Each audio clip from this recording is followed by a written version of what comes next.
안녕하세요. 오늘도 사연살롱을 찾아주셔서 감사합니다. 국내 대학원에서 미술 쪽으로 박사과정을 밟고 있는 이미희라고 해요. 구체적으로는 미술 중에서 조소를 전공하고 있어요. 로댕 작가의 생각하는 사람이라는 유명한 작품 있잖아요. 차력으로 그런 작품 빚으며 미술사까지 함께 공부하고 있네요. 최대한 박사과정에 충실하기 위해 맨날 대학 작업실에서 살다시피 해요. 덕분에 제 옷은 늘 허옇게 무언가가 여기저기 덕지덕지 묻어 있어요. 누가 보면 노숙자인 줄 알 거예요. 저희 엄마도 제 모습을 보면 거짓골이 따로 없다며 질색팔색을 하세요. 밖에 돌아다닐 때는 거울 좀 보고 옷 좀 갈아입고 다니라고요. 그런데 요 몇 개월 동안은 제 결혼식까지 준비하느라 정신이 더 없었어요. 이런 것들을 다 이해해주는 남친 덕분에 결혼 준비며 상견례까지 진행했던 거예요. 그런데 이해해주는 척했던 남친은 속으로 딴 마음을 잔뜩 먹고 있었더군요. 남친은 전형적인 마마보이라서 본인 엄마의 말도 안 되는 계획에 충실히 따르고 있더라고요. 그 추악한 속내를 상견례 당일, 그것도 30분 전에 알게 됐어요.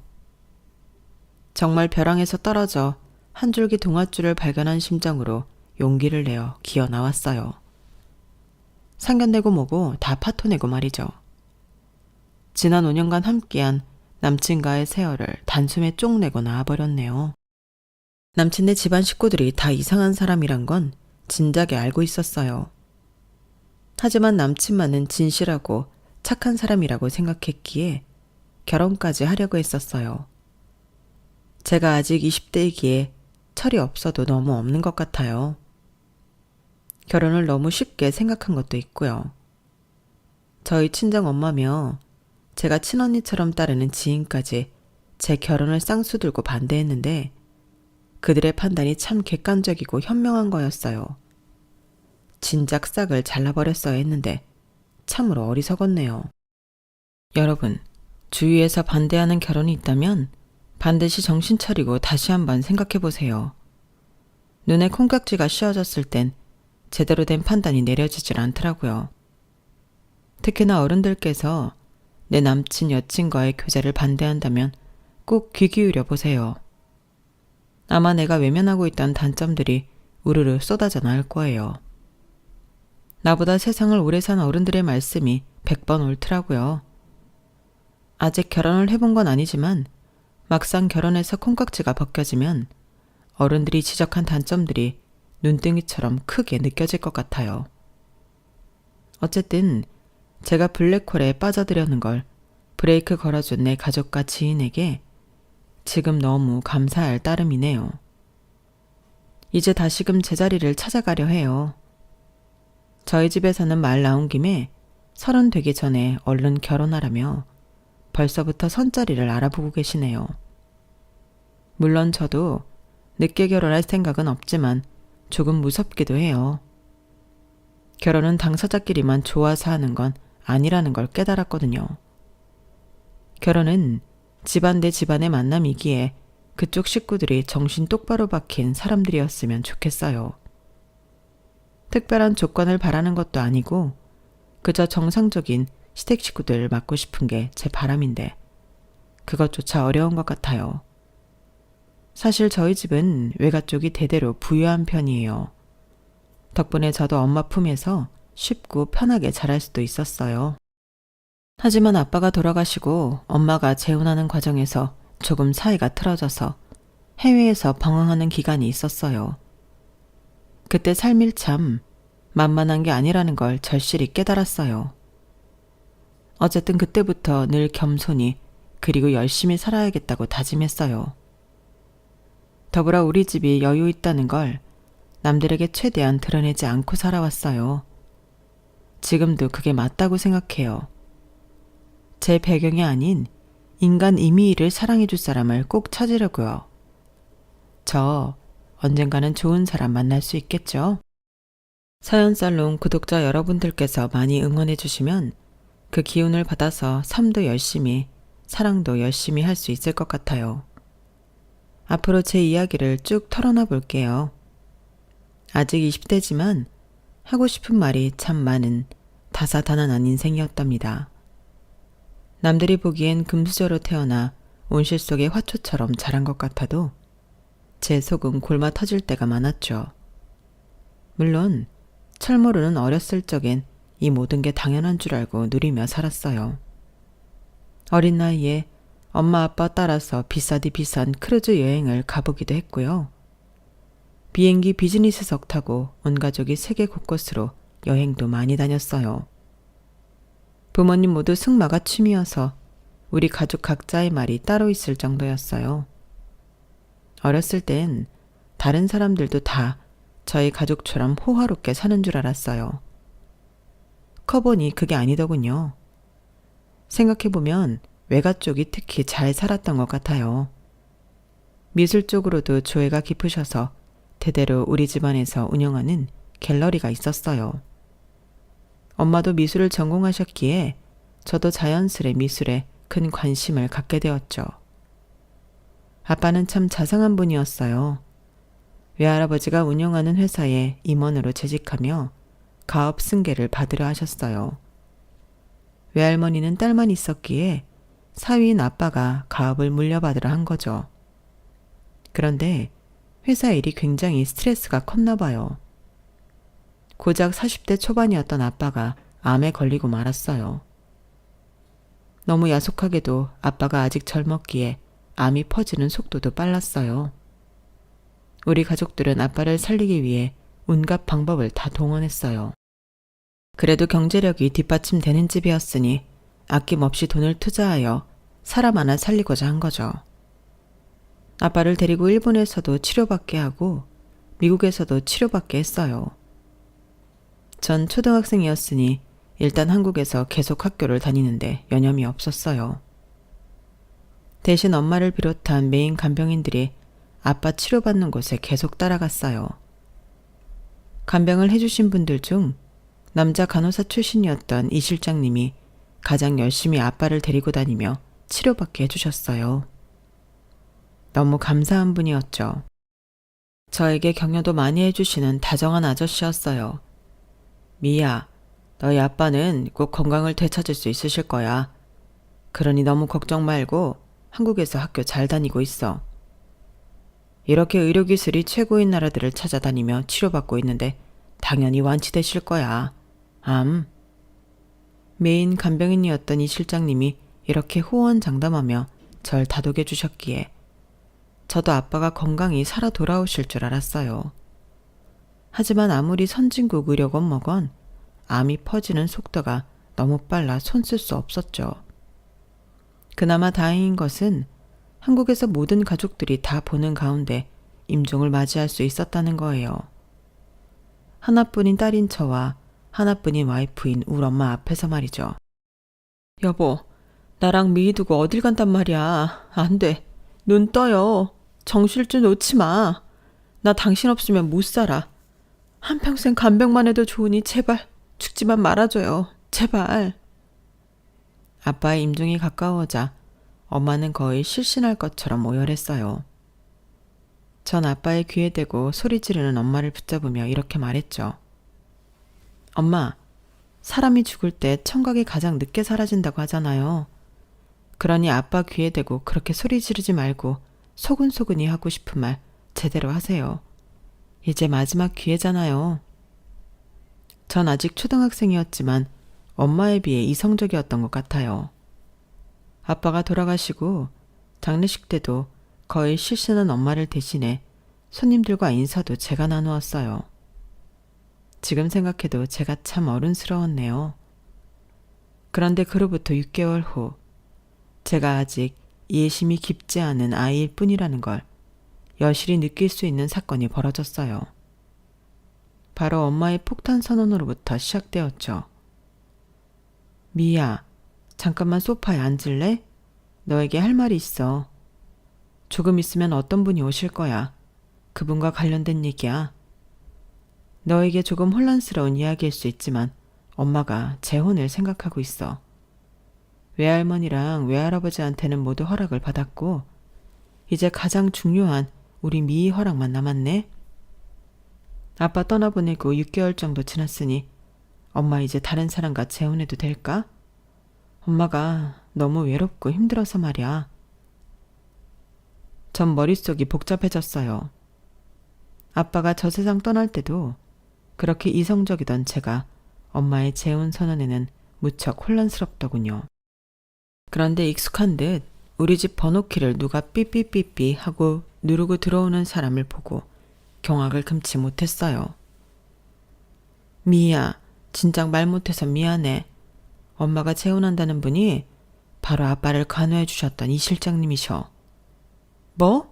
아니 엄마, 나한테 6개월이란 시간은 짧디 짧은 시간인데 게다가 이 실장님이랑? 아니 대체 언제부터 둘이 그렇고 그런 사이였어요? 이 실장님, 말씀 좀 해보세요. 전 엄마와 이 실장님한테 대들고 따졌어요. 그때 심정으로는 내가 코뿔소라면 그 둘을 뿔로 받아버리고 싶더라고요. 그만큼 화가 많이 났어요. 어린 저에게 6개월이란 시간은 우리 아빠와 헤어지기에 충분한 시간이 아니었거든요. 그런데 제 마음속에서 아빠를 떠나보내기도 전에 벌써 새아빠를 드리겠다는 엄마가 이해되지 않았어요.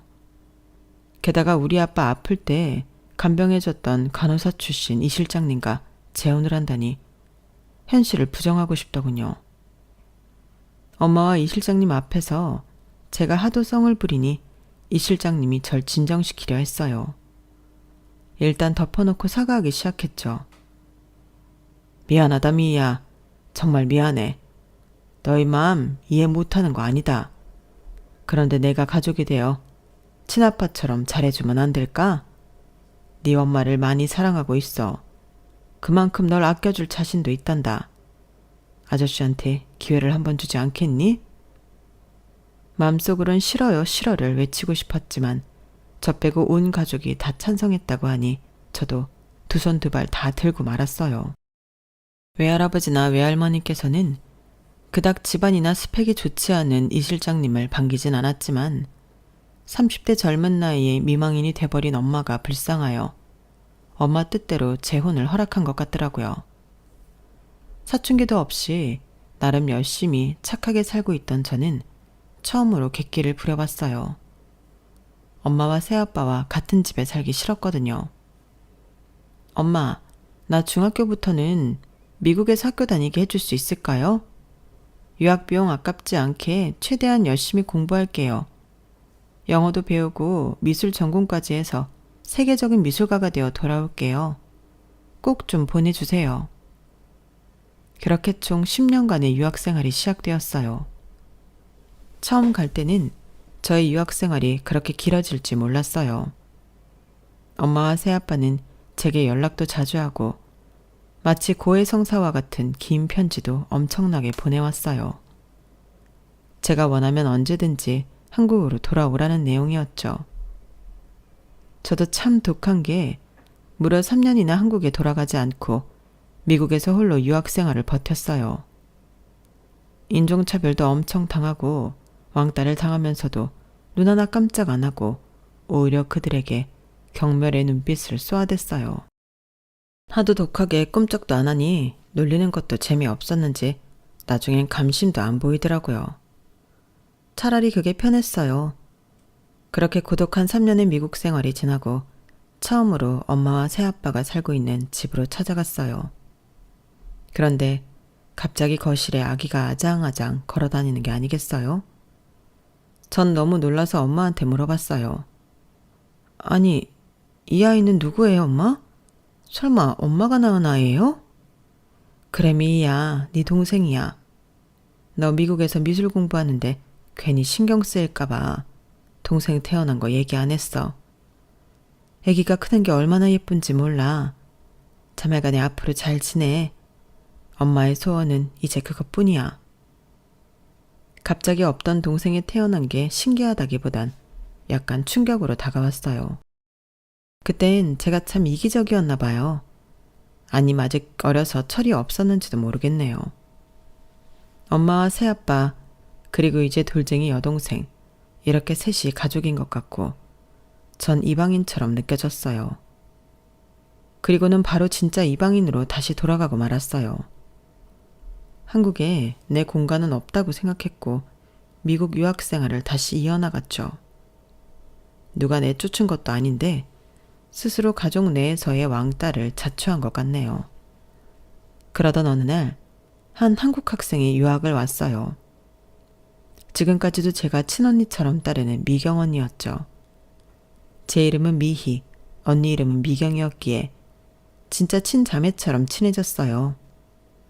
정말 암흑과도 같았던 유학생활에 한 줄기 빛과 희망이었어요.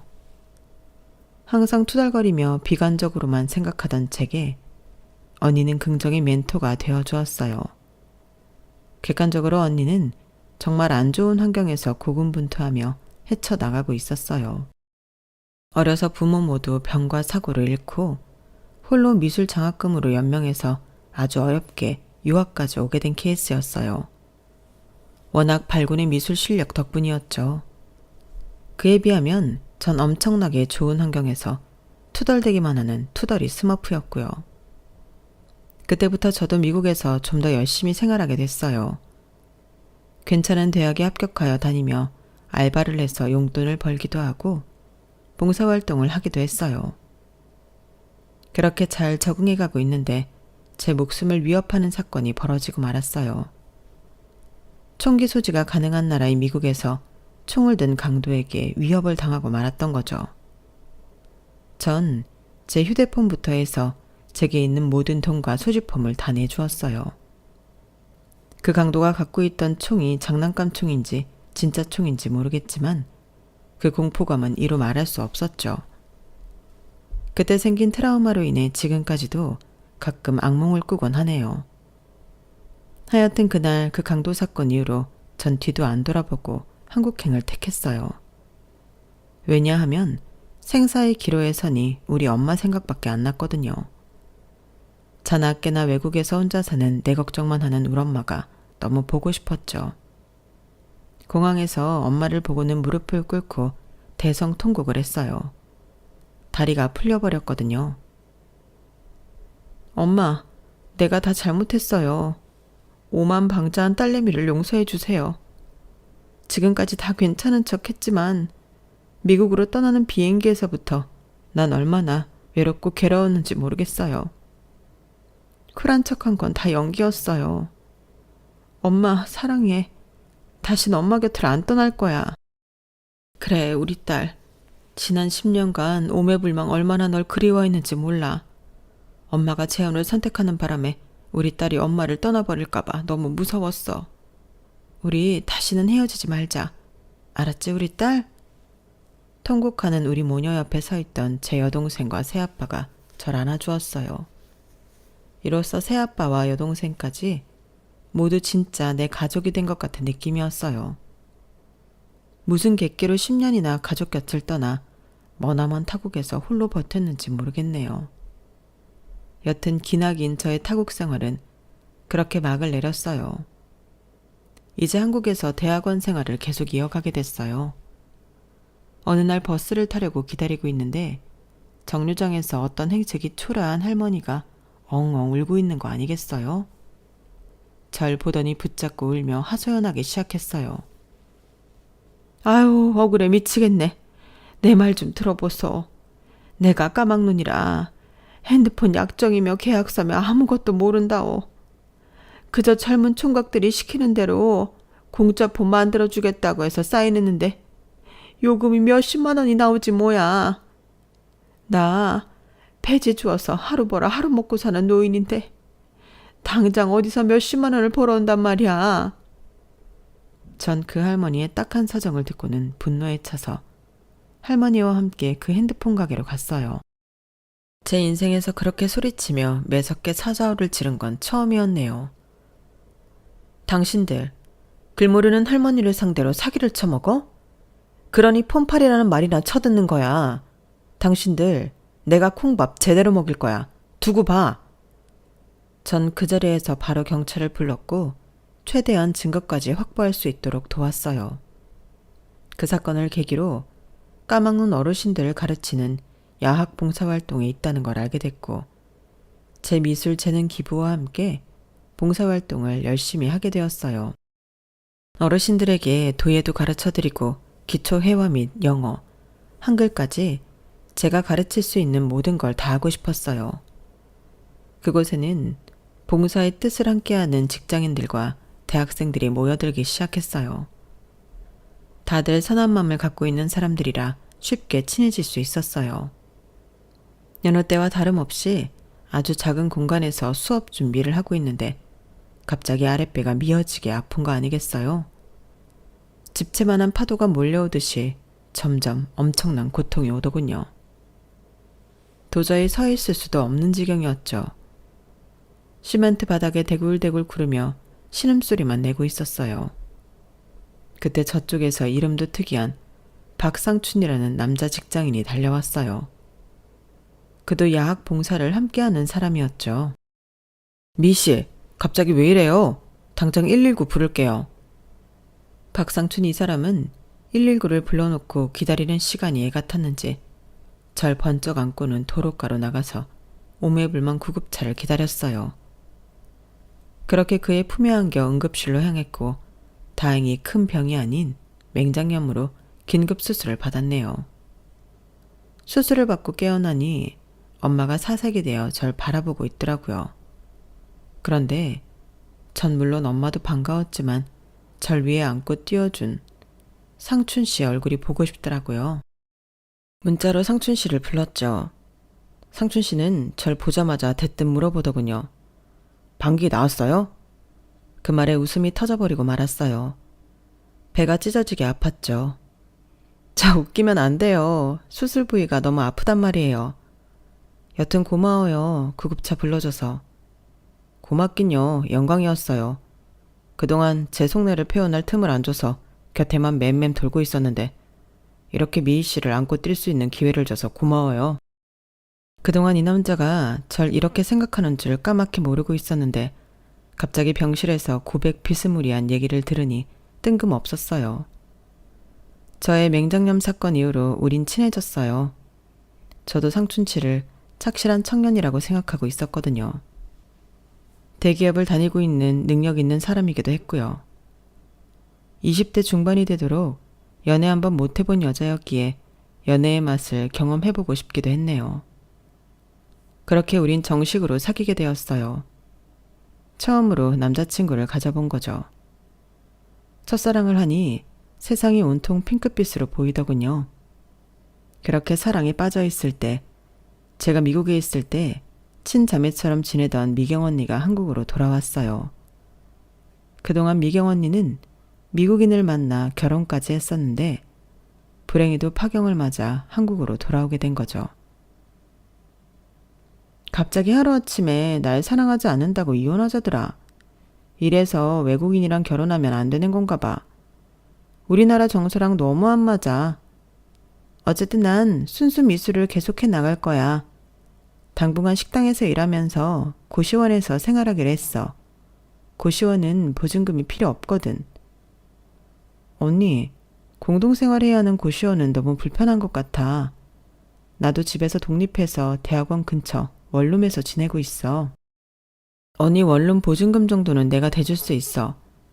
내가 미국에서 언니한테 배운 것도 많고 얻은 것도 정말 많아. 내 선물이라고 생각하고 꼭 받아줘.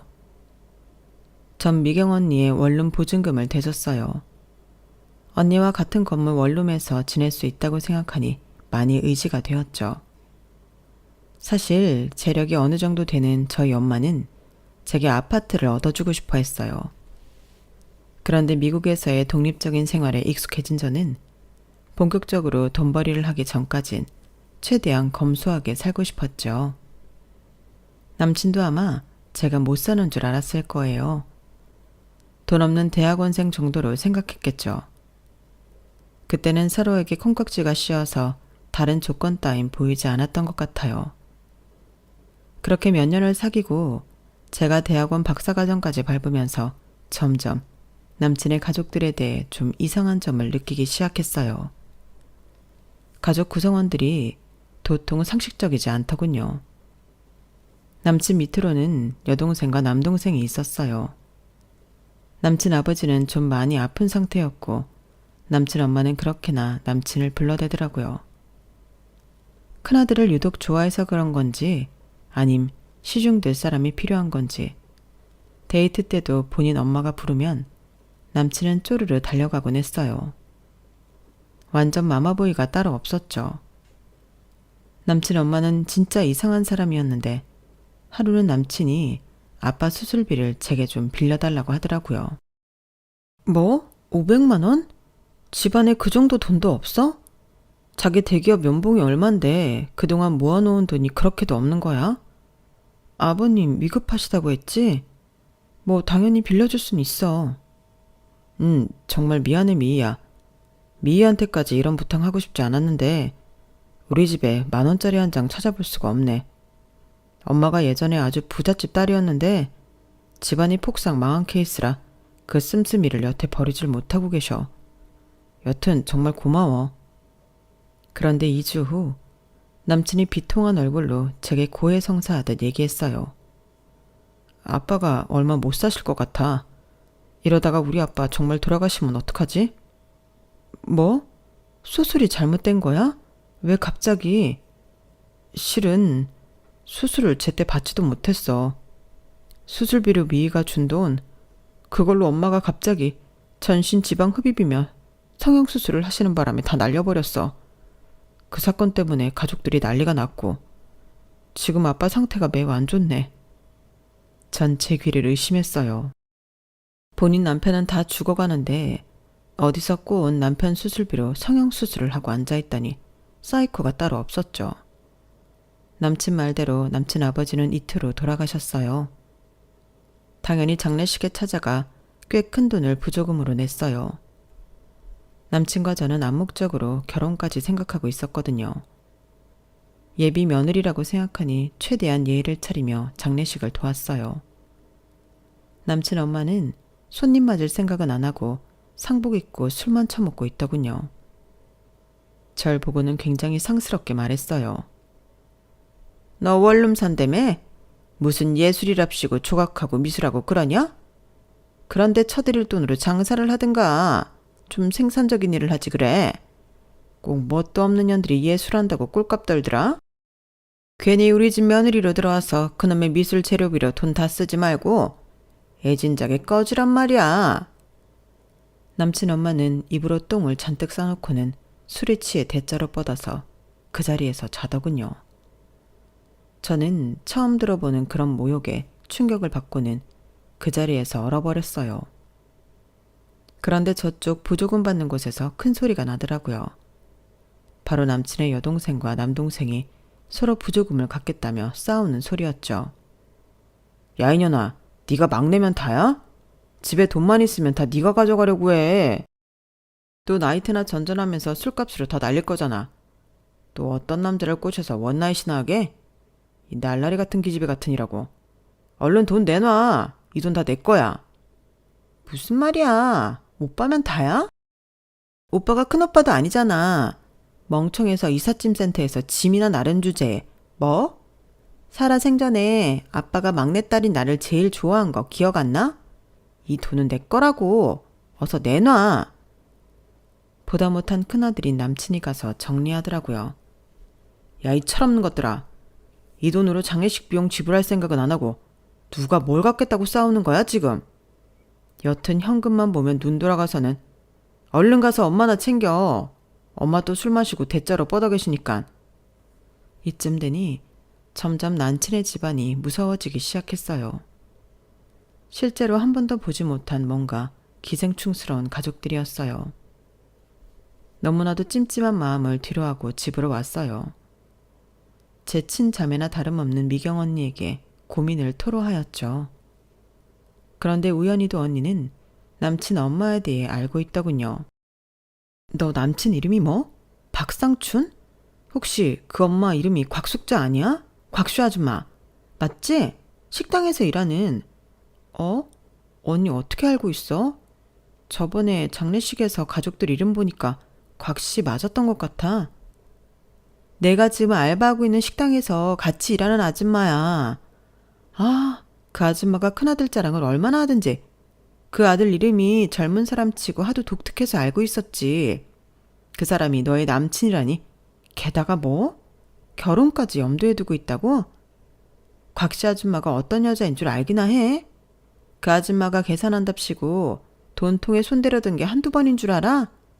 내가 적발해서 사장한테 이르려고 하니 아주 손이 발이 되게 빌더라고. 그래서 몇 번 눈 감아줬지. 맨날 남 뒷담화에 쌈따게 아무것도 없는 아줌마 같은데 웬 자랑질은 그렇게 하던지 진짜 밥맛이야. 그런 교양 없는 아줌마를 시어머니로 모시겠다고? 다시 생각해 미희야. 이건 진짜 아니야. 미경 언니의 조언을 듣고는 저도 남친과의 관계를 다시 생각하기로 했어요. 도저히 그 집안의 며느리로 들어가 살 자신이 없어지더라고요. 부친상을 치른 지 얼마 안 돼 힘들어 보이는 남친에게 어렵게 이별을 고했어요. 당연히 남친은 절 붙잡고 대성통곡을 하며 절대 못 헤어진다고 하더군요. 저도 같이 울며 거의 부탁했어요. 제발 헤어져 달라고요. 일방적으로 이별을 통보하고 떨어져 있었지만 착했던 남친이기에 마음에서 지우기 쉽지 않았어요. 무려 1년간 남친은 절 쫓아다녔어요. 그리고는 제 생일에 선물이라며 두꺼운 다이어리를 꺼내더군요. 그것만 전해주고 돌아갔어요. 우리가 봉사활동을 하며 만난 첫 순간부터 저에 대한 편지를 적은 다이어리였어요. 참으로 구구절절하고 애절했어요. 달콤했던 연애 시절도 고스란히 적혀 있었고요. 그걸 받고는 전 완전히 항복했어요. 제 눈엔 다시금 콩깍지가 장착되었고 남친의 마음을 받아줬어요. 우리 커플은 극적으로 재회하게 되었어요. 무려 1년 반 만에 말이죠. 그동안 남친의 남동생은 속도 위반으로 형보다 먼저 결혼을 했더군요. 와이프 되는 사람이 미술학원에서 학생들 가르치는 알바를 하고 있다고 하여 더욱 관심이 갔어요. 저처럼 미술하는 사람이었으니까요. 우리가 다시 재회를 하고 남친은 바로 결혼 이야기를 꺼냈어요. 저도 결혼을 늦게 하고 싶진 않았기에 우리 집 식구들에게도 모두 알렸어요. 남친은 본인이 대기업을 다닌다는 것 빼고 집안은 별 볼 일 없었어요. 가족들은 사치가 심하고 막장 인생이었으며 남친 대기업 월급을 뺏어가기 바빴죠. 그래도 우리 집이 능력 있는 집안이고 나도 나중에 맞벌이하면 되니까 경제적인 건 큰 문제가 없다고 생각했어요. 그리고 말썽쟁이 남친 식구들과는 결혼 후에 거리를 두고 살면 괜찮다고 여겼어요. 저 진짜 철없죠? 그땐 남친과 결혼이 너무 하고 싶었기에 그것 외엔 아무 생각도 들지 않더군요. 부모님께도 대충 그렇게 둘러댔어요. 엄마는 당연히 크게 우려를 하셨어요. 그런데 혹시라도 또 저와의 사이가 틀어질까봐 제 선택을 따라주셨어요. 그렇게 상견례 자리까지 약속하기에 이르렀네요. 중요한 자리이니 저보다 화장 기술이 좋은 미경 언니가 제 화장을 담당해 주기로 했어요. 휴일이었지만 언니는 식당 오전 알바를 끝내고 와야 했어요. 그런데 갑자기 미경 언니에게서 전화가 왔어요. 미희야, 내가 방금 카톡으로 보낸 사진들 잘 봐봐. 네 남친 엄마인 곽씨 아줌마가 아까 오전에 네 남친하고 주고받은 카톡 내용이야. 아줌마 화장실 갈 때 잠깐 본 건데 내용이 너무 충격적이라 내 폰으로 찍어놨어. 얼른 그놈하고 결혼이고 뭐고 취소해. 상견례 자리 나갈 것도 없어. 뭐? 언니 무슨 내용이길래 그렇게 흥분을 하면서 말해. 알았어. 일단 끊어봐. 내용 보고 판단할게. 그 내용이라 함은 진짜로 충격적이었어요.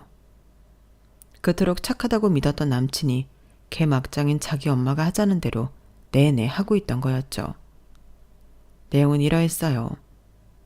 상춘아, 아무래도 그 미술인가 조소인가 한다는 거지 같은 애한테 널 보내기 너무나 아깝다. 인생 한방인 거 너 알지? 이미 잡아놓은 상견례야 뭐 대충 치르고 이 결혼은 파토 내기로 하자. 그리고 엄마가 예전에 말한 대로 48세 애 딸린 이혼녀를 한번 만나봐봐. 늙어서 이제 더 이상 애는 못 낳는다고 하더라. 근데 그 여자 재산이 무려 180억이래. 얼른 혼인신고해서 몇 년 살아주는 척하다가 이혼하면서 재산의 몇 프로만 받아도 그게 어디냐. 그때 젊은 여자한테 갈아타서 애도 낳고 제대로 된 가정 꾸리고 살아도 늦지 않아. 사람은 똑똑하게 살아야 하는 법인 거야. 알았어요, 엄마. 우리 집이 워낙 어려우니 우리 식구를 위해서 내가 희생하죠, 뭐. 엄마가 그렇게 원하시는데 큰아들로서 그거 하나 못 해드리겠어요. 일단 오늘로 약속한 상견례 자리는 나와주세요. 동생네 부부도 나온다고 하니. 전 남친에 대한 배신감에 부들부들 치가 떨렸어요. 일단 파토를 내고 약속한 자리에 가서 면전에 대고 지르고 싶었어요. 마음 같아선 쌍따기를 날리고 싶었죠. 엄마와 새아빠, 그리고 제 어린 여동생까지 다 그곳으로 먼저 가 있기로 했기에 전 미술 작업을 하던 작업복 그대로 입고 상견례 장소로 향했어요. 그 자리엔 뻔뻔한 남친 식구들이 다 총집합했더군요. 상견례에 자복복 입고 도착한 제 모습을 본 예비동서가 비웃으며 이렇게 말했어요. 혹시 도배 뭐 그런 거 하세요? 옷이 꼬라지가 저게 뭐람? 저희 엄마와 새아빠도 예비동서의 예의 없는 모습에 놀라셨어요. 전 도배사가 아니라면서 명함 한 장을 내밀었어요. 저희 엄마가 운영하는 갤러리 명함이었죠. 미술학원에서 알바 나부랭이 한다면서요. 나름 유명한 곳인데 이 화랑은 알려나 몰라. 이 화랑 대대로 우리 외가 거예요. 외가 쪽 할아버지는 사업하시고 할머니부터 엄마 저까지 싹 다 미술 전공했어요. 모르긴 몰라도 우리 집안 재산이 최소 몇백억은 넘을 거예요. 부동산 값이 올라서 1,000억이 넘을 수도 있고요. 저희 집 경제 상황을 이실직고하자 실실 쪼개고 있던 예비동서가 기함을 토하며 말하더군요. 네? 이 화랑 엄청 유명한 곳이잖아요. 이게 다 형님 거라고요? 재산이 뭐요? 몇백억? 1,000억? 어머나, 저 이 화랑에서 알바라도 하게 해주시면 안 될까요? 앞으로 제 커리어에 도움이 참 많이 될 것 같은데 말이죠.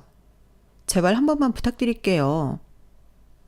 예비동서뿐 아니라 남친 엄마도 호들갑을 떨더군요.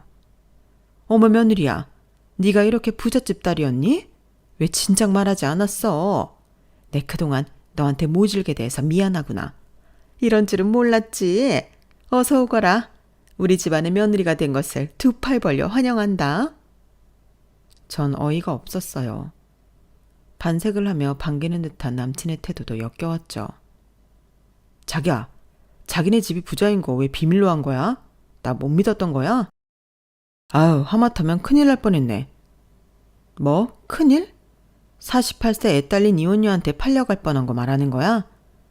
내 앞에선 아주 순해 보인 척하면서 뒤에선 엄마랑 짬짬이로 날 차버릴 작당을 하고 있었냐?